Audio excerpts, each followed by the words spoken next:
Fatiha.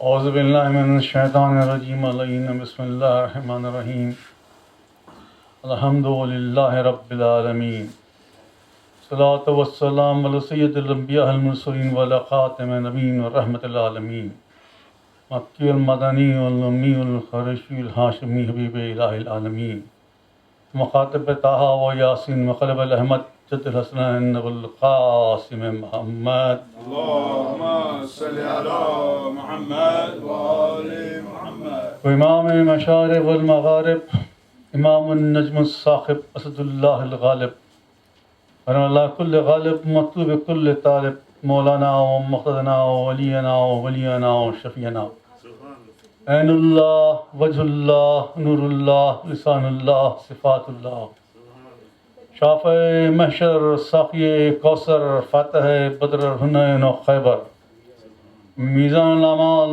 مخلب الأحوال رئيس العارفين سيد الواسعين إمام المتقين وارث علم نبيين أمير المؤمنين لابن أبي طالب اللهم صل على محمد وآل محمد وعلى الطيبين الطاهرين المعصومين المظلومين أذل الله الرزق والطهرهم تطهيرا اللهم صل على محمد وآل محمد قال الله تعالى في قرآن المجيد فرقان الحميد بسم الله الرحمن الرحيم إنا أعلن الهدى صلوات بھیجئے محمد اللهم صل على محمد وآل محمد. For those who have come today, the subject for last two majalis have been, first was religion, secondly that I'll be guiding. That's what the Quran says. Let me just clarify one thing. I am not an alim.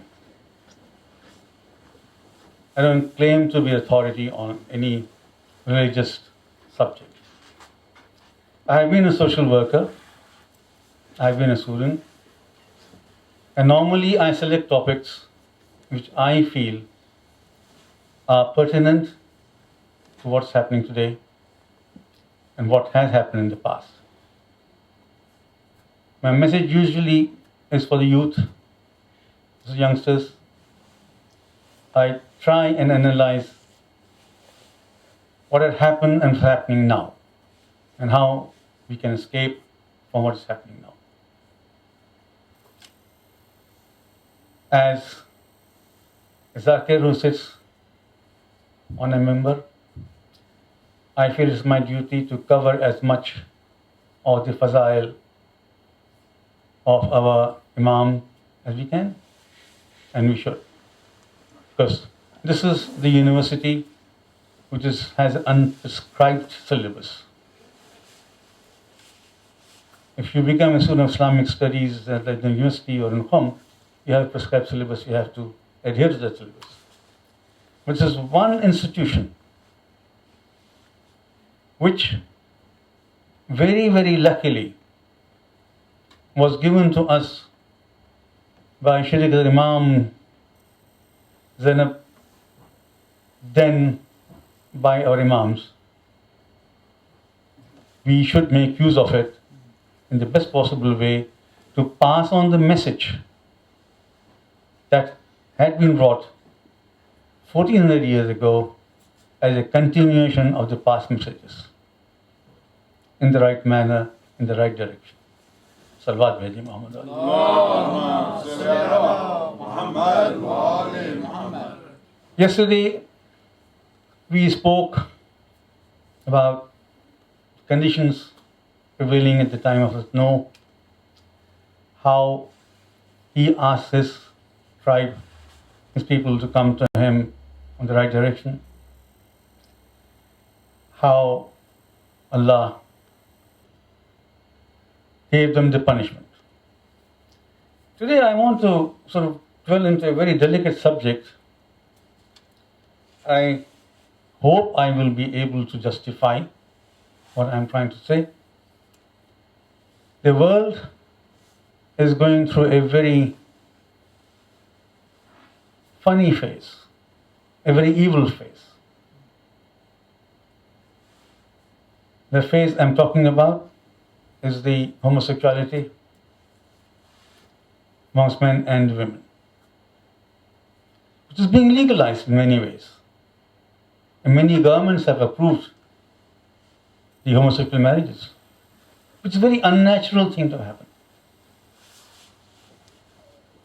The scientists and doctors may argue, the atheists may argue, and funny enough, this very shocking thing is the part of Christian church agrees to these sort of marriages,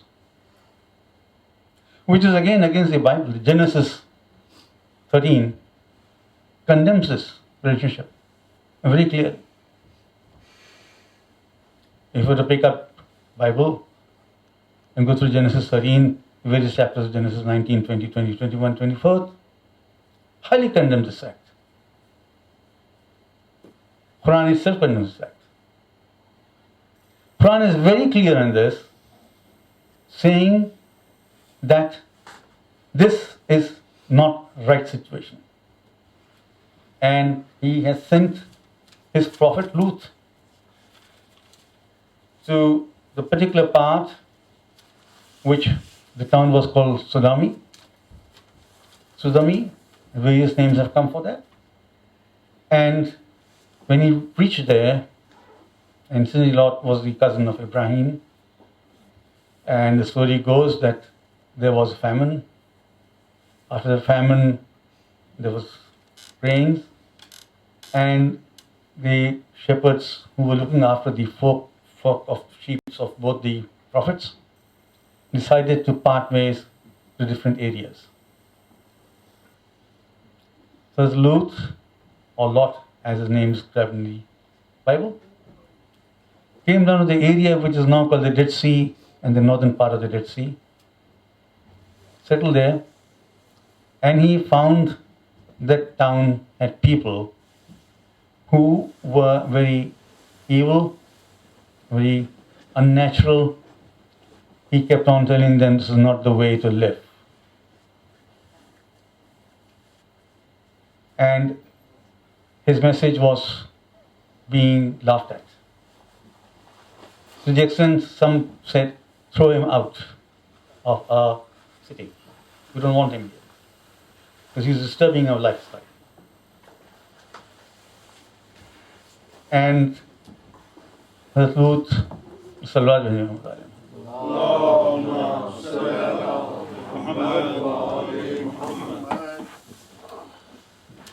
recorded.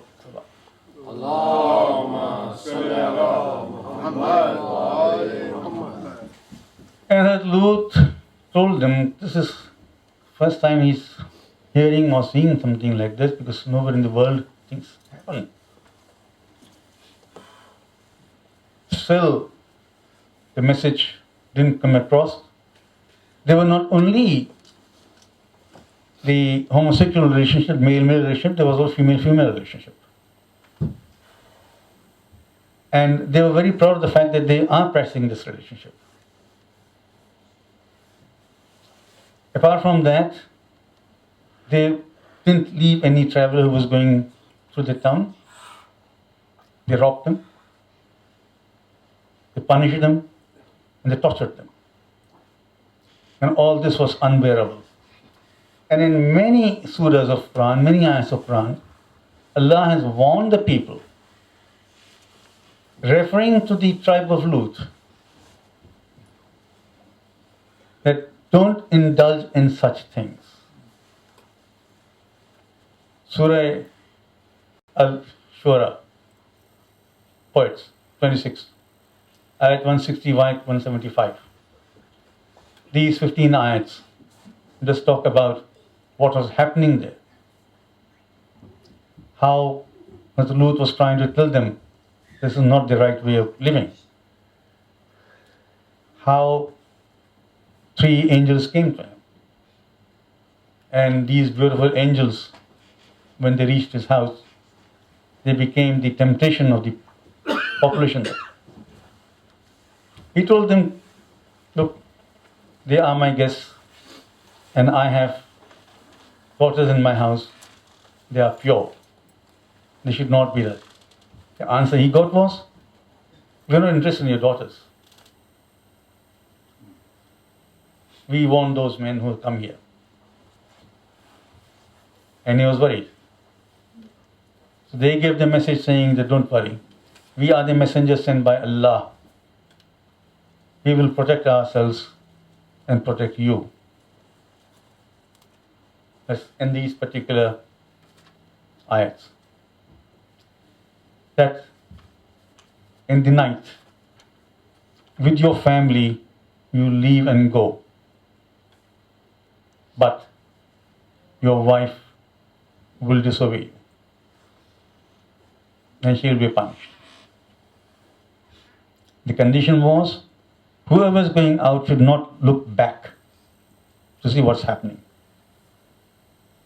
She did. And she was punished. Not only this prophet's wife was punished for disobedience, but the Nuh's wife also was punished for disobedience. If I may dare speak at this point, another lady, another wife of the Prophet, defied the Prophet and came in Safin. So there is another example of even the Prophet's wives not listening to prophets, not obeying the prophets. So when we talk about the wives of prophets, they're not all that pious. कहीं ना कहीं पर एक आध साल ऐसी मिल जाती है जो अल्लाह ने रखा है दुनिया को बताने के लिए कि अहले बैत, चाहे वो नूह के हो, चाहे वो लूत के हो, चाहे वो पैगंबर इस्लाम के हो, सब के सब ताहिर मुतहर नहीं होते. They're not very poor, they're not very pious, they're not very pure. Somewhere along the line, something goes wrong. And I'm sure it's a deliberate act of Allah to distinguish who is who. And this who is who is not disputable. It is in fact accepted in the books of Ahl Sunnah that this particular wife of our Prophet disobeyed the Prophet and went against the Caliph of the time, the word used there, we say Imam, in the war. I'm not digressing, I'm not moving from the subject, I'm just trying to show that even prophets have suffered to a certain extent because of their wives. The history shows, in the case of Lut, he and his 2 daughters came out of town and his wife stayed back and was turned into a stone. The wrath of Allah, as promised by the messengers, were on the tribe of Salman. Various explanations there. Some say there has been a volcanic eruption, and an earthquake at the same time. And there's one description saying the stones were rained. Rain in what sense? Volcanic eruption? Earthquake? Recent German archaeologists have discovered that there has been an earthquake at that time. So we accept that whatever it is, there was punishment meted out to these people for their natural behavior. The whole nation went. Now we are seeing the same thing happening now. What will be the result of what's happening? The population will reduce. Diseases are coming out. If you control one disease, another disease is coming out. The doctors are going to try, and the scientists are going to keep on trying, keep on doing research. But they will never be able to defeat the nature. The nature will always be the superior. And Islam says that this is haram. Anybody indulges in haram is definitely going to go to hell. And Shaitan is always there collecting his tribe. He is looking for the tribe. He wants more and more and more and more to come to him. Because he's always challenged Allah. On the other hand, Quran specifically defines relations. That will be my last talk on this subject tomorrow. From Surah Nisa, Surah Baqarah, I want to say what is the rights of the women and the men in the relationship. But the Lut kept on telling them, showed them, the natural relationship is between man and a woman. When you have women, why don't you enjoy yourself? The answer came back to him, no, we do not want women. And he went to women and said, look, you have men, why don't you enjoy? He said, no, we don't want men. Debauchery, drinks, gambling of the time, robbery, every bad thing that was there in that tribe. And Allah, again in Surah Al-Araf, admonishes the next generations to come. He said, beware of your habits. Looking at the Lut, punishment given by Lut in his prayer, you should be careful with your lives.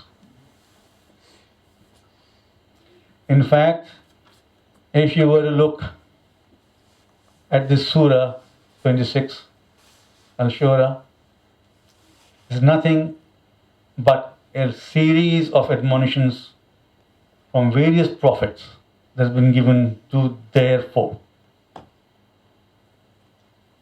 There's a story of Ibrahim, of Hud, of Saleh, of Lut, of Noah.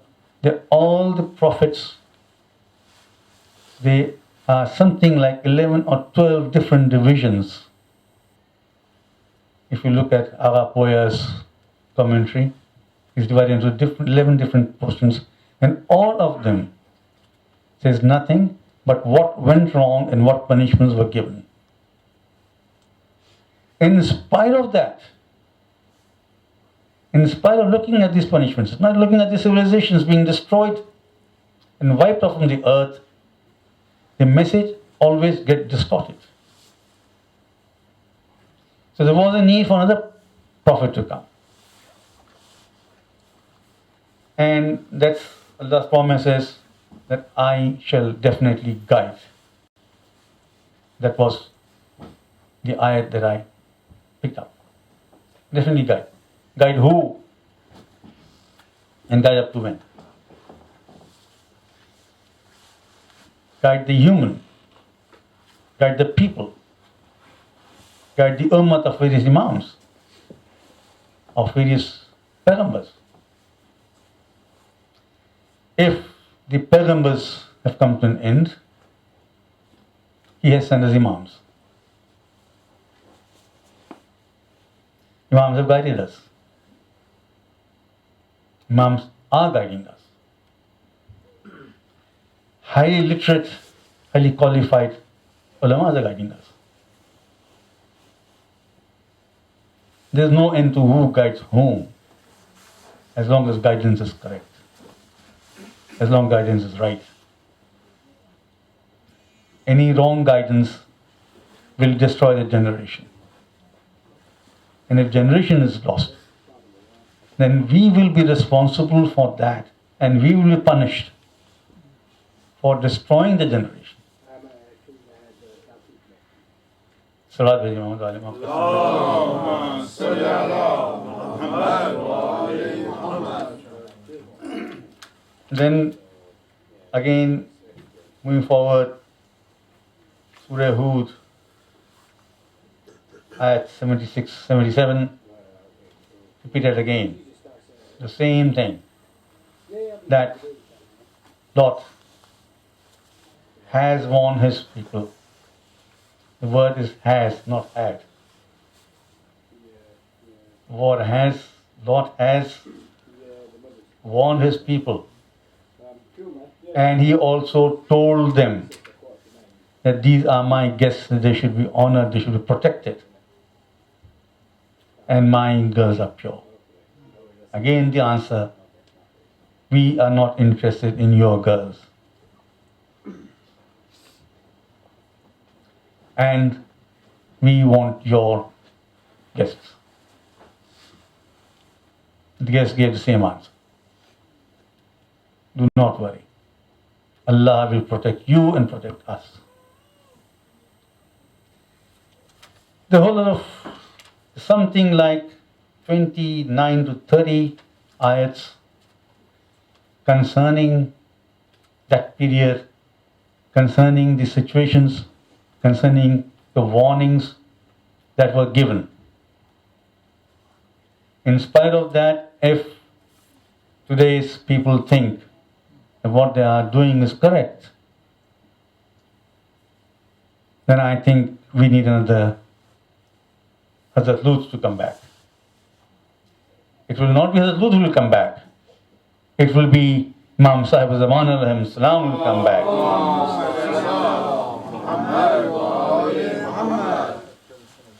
Do we want him back for our gunas? Or do we want him back for our piety? He's going to come, even if it's for a day before Jahannam.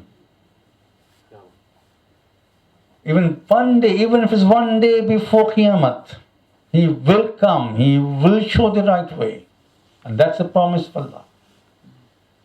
Without his appearance, Qiyamah will not come. And it says there will be 40 more men to welcome him. So are we going to get that degenerated? There's just only 40 we left in this world. So we have to watch out. We have to be very careful with our lives. We have to understand what we're doing. And this is where we turn round and say, Ya Ali, हमको रास्ता बताइए. ऐ इल्म के शहर के दरवाजे, हमारे इल्म को आगे बढ़ाइए. हमको उस मंजिल पे ले जाइए जो हम कुरान की एक एक चीज को समझ सकें, जो हम जिंदगी की एक एक बात को अपना सकें और रास्ते अहले बैत को अपना रास्ता समझकर जिंदगी गुजार सकें. Unless we understand the message that was given to the Prophet, the last message that was given to the last Prophet, practiced by the Imams. I repeat, the message was given to the last Prophet, was the last message ever given to anyone. But it was practiced by the Imams to show us how the message is to be followed. How the message is to be practiced. How the message is to be presented. Take an example. I don't know to sort of disturb the minds of the youth, but there are certain things which Hazrat Ali has done and has said, which sort of confuses the mind. For example, when the Hamza's martyrdom news came, he said, "Inna lillahi wa inna ilaihi raji'un." Immediately, Jibreel came and told Rasulullah, "Musibatam khalu inna lillahi wa inna ilaihi raji'un."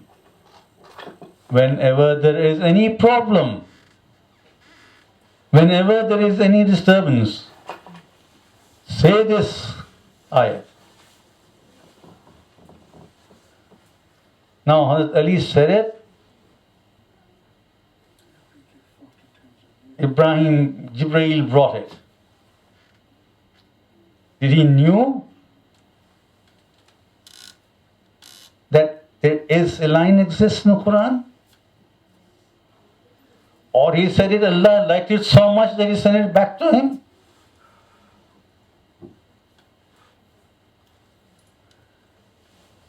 And if that is the case, another question comes into my mind. It was said here on the earth. How can the message be transferred immediately back? Immediately came back.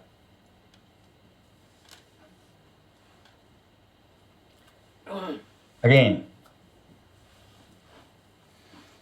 let me just, as youngsters sitting here in the Western world, he goes to Khyber. He conquers Khyber. He lifts the door, which is to be closed by 40 people. And when the door is lifted, his feet is not on the ground, he is up in the air.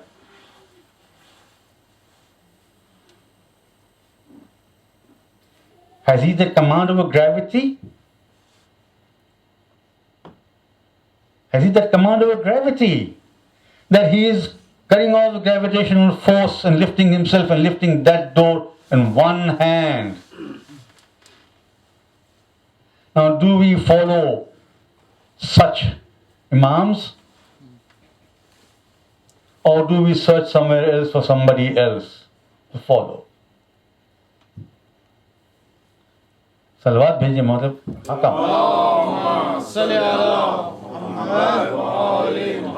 It's not enough.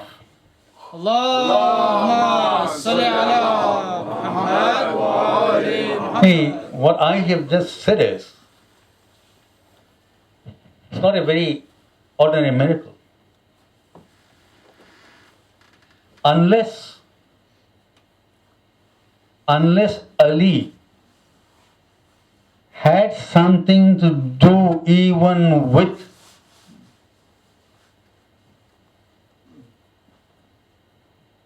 कुदरत, अली की अगर मशीयत इलाही में दखल है, कुदरत में दखल है, तो ये सब चीज हो सकती हैं।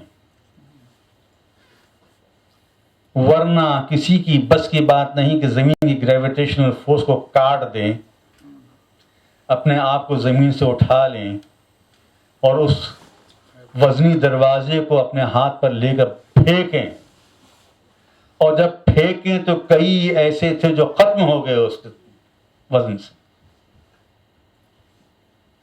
ये सिर्फ और सिर्फ वही कर सकता है जो अल्लाह का वली है, वही कर सकता है जिसके विलायत से लोगों को ईमान की मंजिलें मिलती हैं,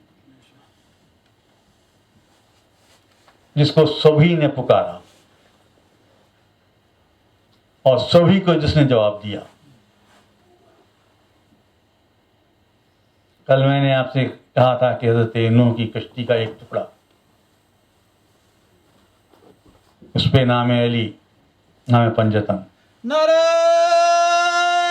हैदरी। या अली। उस पे अली का नाम। मूसा कोह तूर पर तजल्ली के लिए जाते हैं, अल्लाह से मिलने के लिए जाते हैं। क्या नूरे अल्लाह कोह तूर पर आया? किसका नूर था? अल्लाह क्या है? अगर अली को नूर अल्लाह नहीं कहते हैं तो फिर किसको नूर अल्लाह कहें? तो किसका नूर था जिस तजल्ली मूसा ने की?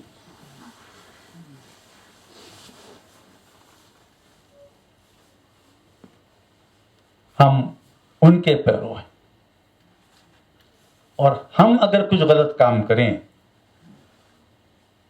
गलत रास्ते पर जाएं, and if we were to do something wrong, if God forbid a million times if anyone goes on that way which Quran says is wrong way and got punished by Lot, how will Ali feel? How will Ali feel if we do anything wrong in this world and then say, oh, I am a Shia of Ali? Will he accept us? Same way, when wife of Lut turned around in disobedience to the Prophet, Allah said, she is not your wife. When Nuh's son defied him, and one of his wives defied him, and he said, Allah, this is my son. He said, yes, but not from your ilk. Forget him. How he must have felt. How he must have felt.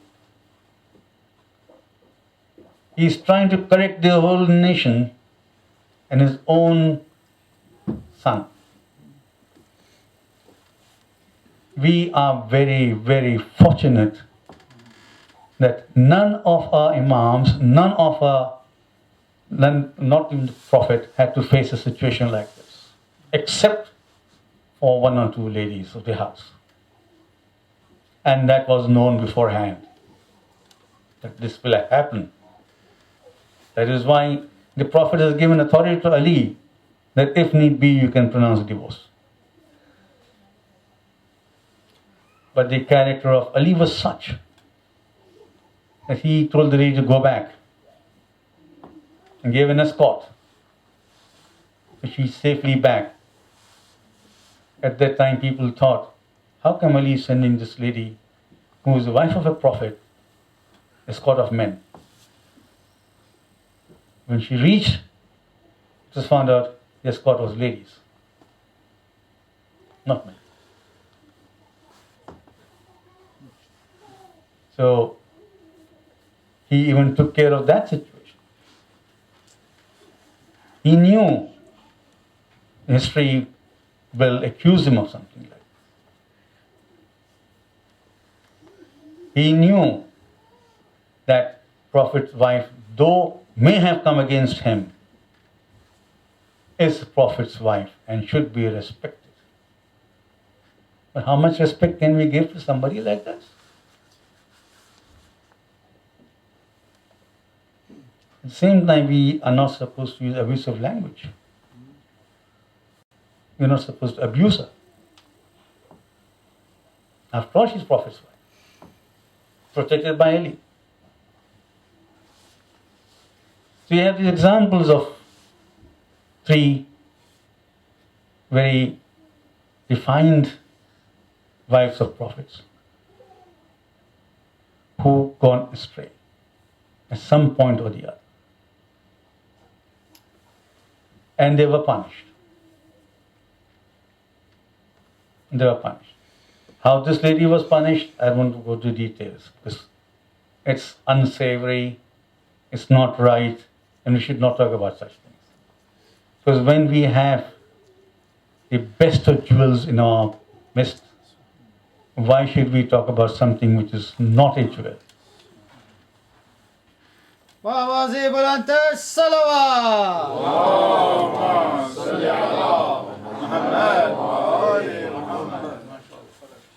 So, and this member is not for that purpose. This member has never been used by Ali or by Imams to abuse anybody. Although this member was used by certain Khalifs, bribing people to go on the member and accuse Ali of falsehood. And they did. Money speaks. In this world. But where are they? Where is the name in the history? They just disappeared. Nobody knew. And nobody knows what's happened to them. Again, wrong things done, punishment meted out. Same situation comes in. Again, we come back and have a look at the 61 Hijri. Details of which I'll go in another majlis, very details of why this happened. Why do this Karbala? But today I just want to talk about the incident of leaving Medina in detail and finish off Masayib with Hazrat Hud.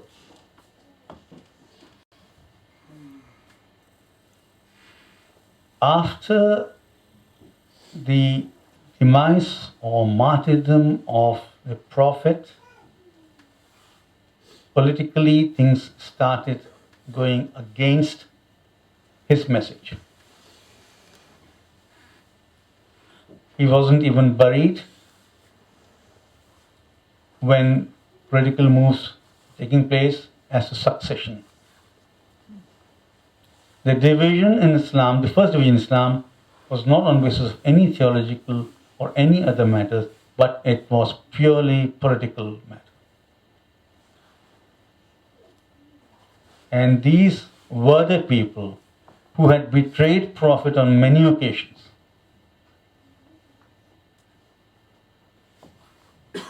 History also says, Maududi says, that on two different occasions, two of these three gentlemen were warned by Prophet that what you are doing is wrong, because they were indulging in something which Islam had prohibited. And both occasions they said, we apologize, we will not do it.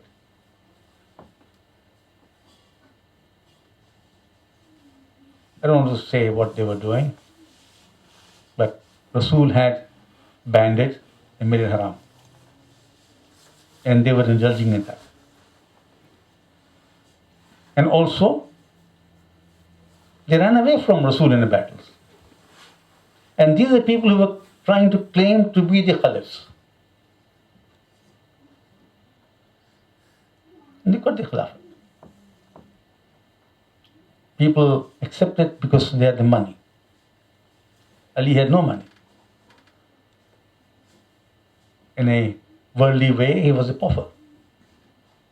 But in a spiritual way, he was the supreme. They still needed him to guide them spiritually. They moved.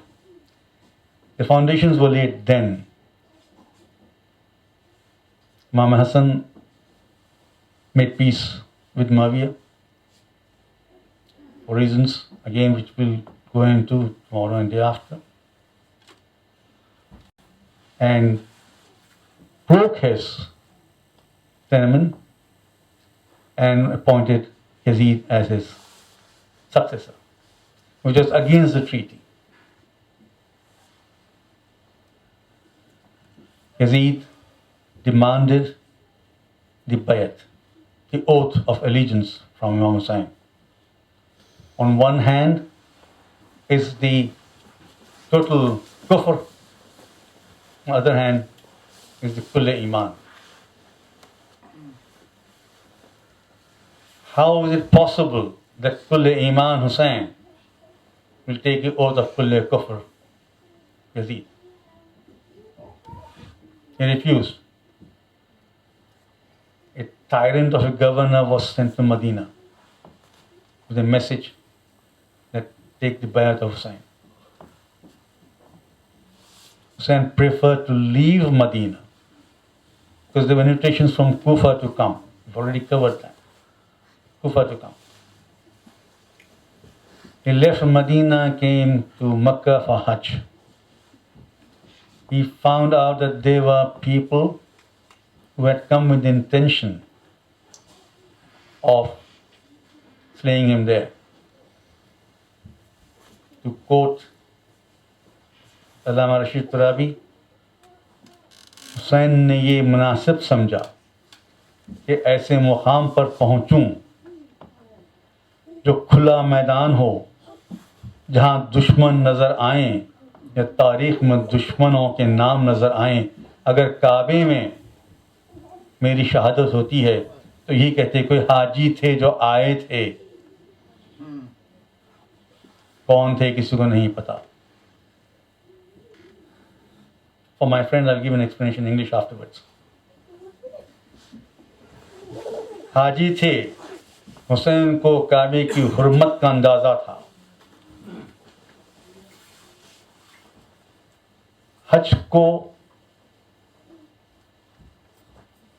تبدیل کیا, کہا میں حج نہیں کرتا. نکل گئے کعبے سے. راستے میں تھے, ایک مقام پر ایک قافلہ آیا اور قافلہ سالار نے کہا کہ مجھے حکم ہے کہ آپ کو شام لے چلیں یا پھر آپ کا سر لے چلیں. بڑھتے بڑھتے ایک ایسے مقام پر آئے اس کے بارے میں تاریخ یہ کہتی ہے کہ جس نے بھی وہاں سے گزرا رویا, اور سب کو ہی پیام ملا کہ وہ جگہ ہوگی جو محمد کی آل یہاں پر ختم ہوگی. حسین نے وہاں پہنچ کر قبیلے والوں کو طلب کیا اور کہا کہ یہ زمین پوری مجھ کو بیچ دو. بنی اسد کے قبیلے سے حسین نے پوری زمین خریدی, اتنی پوری زمین خریدی جہاں جہاں پر کہ جنگ ہو سکتی تھی, جہاں قیامگاہ ہو سکتا تھا, جہاں پر شہداء گر سکتے تھے, جہاں پر قیامگاہ ہو سکتی. اس زمین کو خریدنے کے بعد حسین نے اس کو اللہ کے نام پر وقف کیا. حسین یہ بتانا چاہتے تھے کہ اب جو جنگ ہوگی تو اللہ کی زمین پر جنگ ہوگی. اب جنگ نہیں ہوگی بلکہ جہاد ہوگا, اس لیے کہ زمین کسی کی نہیں, اللہ کی زمین ہے. اللہ کی زمین پر جہاد واجب ہے. اور حسین کو یہ بھی اندازہ تھا کہ آنے والی نسلوں میں لوگ یہاں پر آئیں گے, زیارت ہوگی, میری قبر پہنچیں گے. ایسا نہ ہو کہ کسی کو یہ اعتراض نہ ہو کہ ہماری خانگی زمین ہے, اس پر آپ نہیں آ سکتے. اللہ کی زمین پر حسین نے قیام کیا اور حسین کو روکنے والے کا نام حر تھا. حر کے گھوڑوں کی پیاس کا اندازہ حسین کو تھا. حر, اور تو خود بھی پانی پی لے, اپنی فوجیوں کو پانی پلا لے, اپنے گھوڑوں کو پانی پلا لے. میں کہوں مولا آپ یہاں صرف حسین حر کو پانی نہیں پلا رہے ہیں بلکہ پانی پلا کر حر کو دعوت حق دے رہے ہیں. چنانچہ آپ کو یہی انتظار تھا نا کہ آپ کے 2 آنے والے ہیں شب روز عاشور, تو آپ نے شب کی مہلت مانگی. مورخین لکھتے ہیں عبادت کے لیے. حسین کو عبادت کے لیے مہلت کی ضرورت نہیں تھی. حسین کو ضرورت تھی اس واسطے کہ وہاں 2 آنے والے تھے, ایک حر اور ایک حبیب. حبیب کو پیام بھیجا گیا تھا کہ حبیب آؤ، کربلا میں تمہارا انتظار ہے۔ حر کو پیام نہیں دیا گیا، حر کو نہیں بلائے حسین، حر دشمنوں کی فوجوں ہی میں رہا، مگر شام سے اس کا عالم ایسا تھا کہ وہ تھراتا تھا، بے چین تھا، ٹہل رہا تھا۔ تو ساتھیوں نے کہا حر کیا حسین سے ڈر رہے ہو؟ جواب نہیں ملا۔ صبح عاشور ہوئی، حر نے اپنے بیٹے اور غلام سے کہا کہ میں حسین کی خدمت میں جا رہا ہوں۔ میں نے کہا ہم بھی چلتے ہیں۔ ہتھیار سے لیس حر کربلا کی طرف بڑھنے لگا۔ حسین کے ساتھی آگے بڑے، روک دیے، کہا اور نہیں جا سکتے، کہا مجھے حسین کی خدمت میں جانا ہے۔ کہا نہیں، تم کو نہیں جانے دیں گے، اپنے ہتھیار اتار لو۔ ایک سپاہی کے لیے، ایک پہلوان کے لیے اپنی ہتھیار کو اتارنا نمتا، کہا میرے ہاتھ باندھ دو، پیٹھ کے پیچھے میری ہاتھ باندھ دو۔ اب وہ حر حسین کی خدمت میں آیا، کہا مولا مجھے معاف کر دیں، میں چاہتا ہوں کہ آپ کی خدمت میں رہوں اور سب سے پہلے شہادت میں پاؤں۔ حسین کا جواب یہ تھا کہ تجھ کو میں نے اور میرے اللہ نے معاف کیا۔ یہ اعجاز امامت ہے، یہ اعجاز دخل قدرت ہے۔ حسین کہہ رہے ہیں کہ میں اور میرے اللہ نے تجھے معاف کیا۔ یہ نہیں کہا کہ اللہ تجھے معاف کر دے گا، کہا معاف کر دیا۔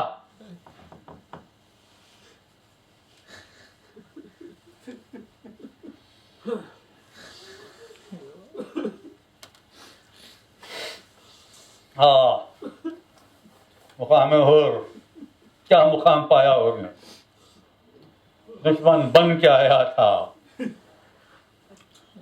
اب جب حسین کی خدمت میں حر آئے تو حر ہو گئے، آ گئے، اور پھر ہم سب پر واجب ہو گیا کہ قیامت تک جب حسین پہ سلام بھیجیں گے تو حر پر بھی سلام بھیجیں گے۔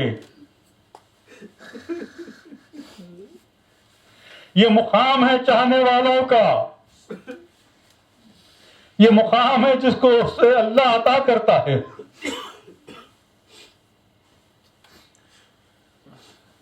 حر کو ایک اور موقع تھا عزت کا کہ جب زینب کو یہ اطلاع ملی کہ حر حسین کی خدمت میں آ گئے تو کہا حر سے میرا سلام کہنا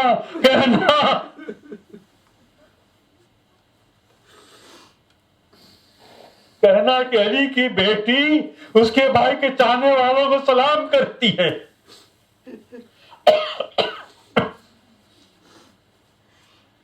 اور آگے بڑھے، جنگ کی، مگر اپنے سے پہلے اپنے بیٹے اور غلام کو حسین پہ فدا کیا۔ جنگ کرتے ہوئے اور آگے بڑھے، جب حر گھوڑے سے گرے تو آواز دی السلام علیکم یا ابا عبداللہ، مولا آپ کو میرا سلام ہو۔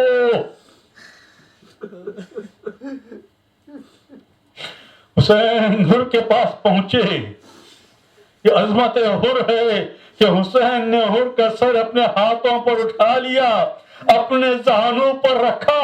حر نے خواہش کی مولا مجھے کچھ ایسی چیز عطا کیجئے جو میری قبر میں میری نجات کا سامان بنے۔ حسین نے اپنے کرتے کا ٹکڑا کاٹ کر حر کے پیشانی پر باندھ دیا۔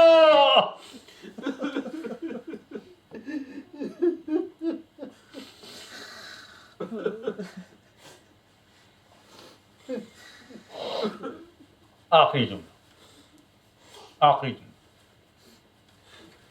شام غریبہ حر کی بیوی کو اعزاز ملا۔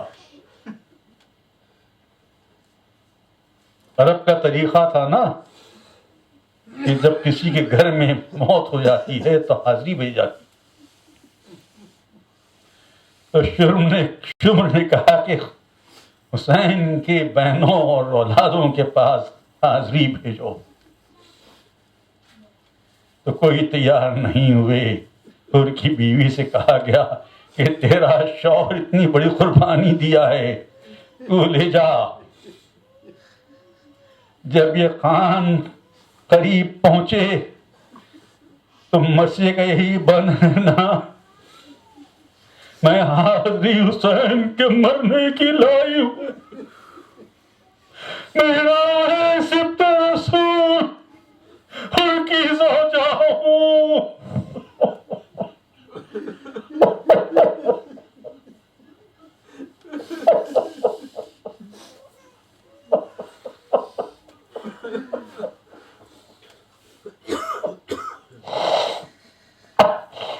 I just want to say a few words for the same thing in English for our friend. Hur was the commander of Yazid's dispatch. He came and asked Hussein either to accept the oath of allegiance to Yazid or come with him to Damascus. Hussein said, I prefer not to go to Damascus. Hur's horses, his army, and himself was invited by Hussein to drink the water that they have. They drank that water. I think it was an invitation given to Hur to drink the water today and see the path of righteousness.